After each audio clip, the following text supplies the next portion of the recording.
Hey fuckers, it's Needleman, and welcome to Needleman's movie review. Today we are reviewing Master and Commander, The Far Side of the World, starring Russell Crowe.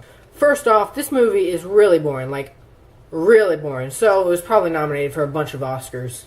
Now, personally, I think this movie should have started out with some awesome, an awesome sick-ass pirate battle, but instead we get some dumbass expositional bullshit that establishes daily life on the sea. And then 10 minutes later, we get a small pirate battle, which still sucked.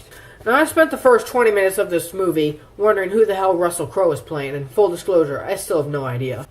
I spent another 10 minutes in deep thoughts about how faggots with tribal tattoos will feel when they're 80 with that shit on their arms, if they haven't shot themselves by then. This movie early on tries to make you empathize with these two kids on the ship, meaning one of them is probably going to kick the bucket later, which might work, except I have no idea what the fuck their names are. Eventually, I got so bored I started playing Pokemon. By the time I caught Giratina, there was some dumb shit about a hurricane, but really I wasn't paying attention. I was more focused on getting my 8th gym badge. They started singing at one point, which made me look up from my battle with Volkner, because I was confused. It turned into a musical, which I'm not down with that bullshit. I got so bored with the movie, I started looking at the DVD case, which is kind of weird because I'd rather be looking at the unmoving, without sound DVD case rather than be looking at the moving 5.1 Dolby Digital surround sound movie, because that's how fucking boring it is. Now, I started looking at this DVD case, and I saw these two schmucks, Roper and Ebert, some fuckers no one's ever heard of. They gave it 2 thumbs way up, which I must disagree, because it's this at best. It's 2/5 of a thumb. At the hour 15-minute mark, I started thinking about how much better this movie would be if it had Chris Pratt in it.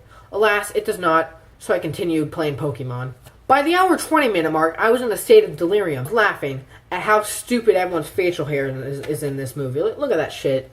A few minutes later, I looked up for 2 seconds, and I was rewarded because I saw this one dumbass trying to shoot a bird, and he shot the ship's doctor instead. That was fucking hilarious. That is what I came for. After this funny part, I put away my Pokemon game, eager to see some more dumbasses shoot people, but instead I was sorely disappointed. Getting so bored, I did the unthinkable. I picked up a book. After reading for 10 minutes, I gravitated back towards the movie, and some guy was dying. I think it was the doctor, which would have had me really feeling in here if I was actually emotionally invested in these characters. I started thinking about random shit. I was so bored. I actually had some pretty deep thoughts. My favorite was, if you die at sea, the whole ocean is your grave. Pretty deep shit, huh?